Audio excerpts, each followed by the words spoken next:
In this lesson, we're going to be solving rational equations. So the steps that are involved in solving rational equations are as follows. First thing you need to do is determine what the lowest common denominator is, and then multiply the entire equation by the lowest common denominator. Once you've multiplied the entire equation by the lowest common denominator, you're going to solve for the variable. And then make sure to identify the excluded values to check for extraneous solutions. All right, so for this example, looks like the lowest common denominator is p squared. So we're going to multiply all the terms by p squared. When we do, we cancel whatever can be canceled. We're left with p minus 2 minus the quantity p plus 5 equals p. Distribute the negative to the p plus 5 to get negative p minus 5. Combine the like terms, and we get p equals negative 7.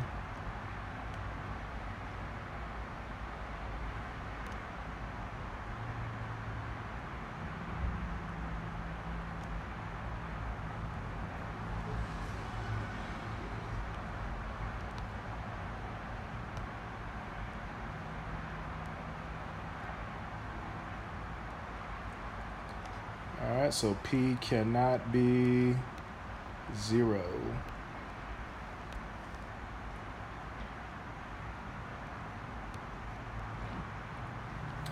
All right, next we've got a lowest common denominator of 4v squared. So again, multiply all the terms by 4v squared. Cancel whatever can be canceled. Once you've done all your canceling, distribute and do the multiplying that you need to do. V times v plus 3 is going to be v squared plus 3v. Negative v times 1 is negative v. And we just have v plus 6 on the right side of the equation. Combine the like terms. Bring everything over to the, since we have that quadratic term, we want to bring everything over to the one side of the equation and set it equal to 0. Factor the quadratic, and we get v minus 2, v plus 3, and then set each of those factors equal to 0. And we get that v should be either 2 or negative 3. So again, we want to check the excluded values. The only excluded value would be 0 for v. So both the solutions that we got are good solutions. Negative 3 and 2. And then this example, first thing we need to do before we can determine the LCD is factor out the GCF in that second denominator. Once we factor out the n, we're left with n minus 5. And then we can see that the LCD is going to be n times n minus 5. Multiply all the terms by n times n minus 5. Cancel whatever can be canceled. And then multiply out the binomials. Once we multiply them all out, we then want to combine the like terms.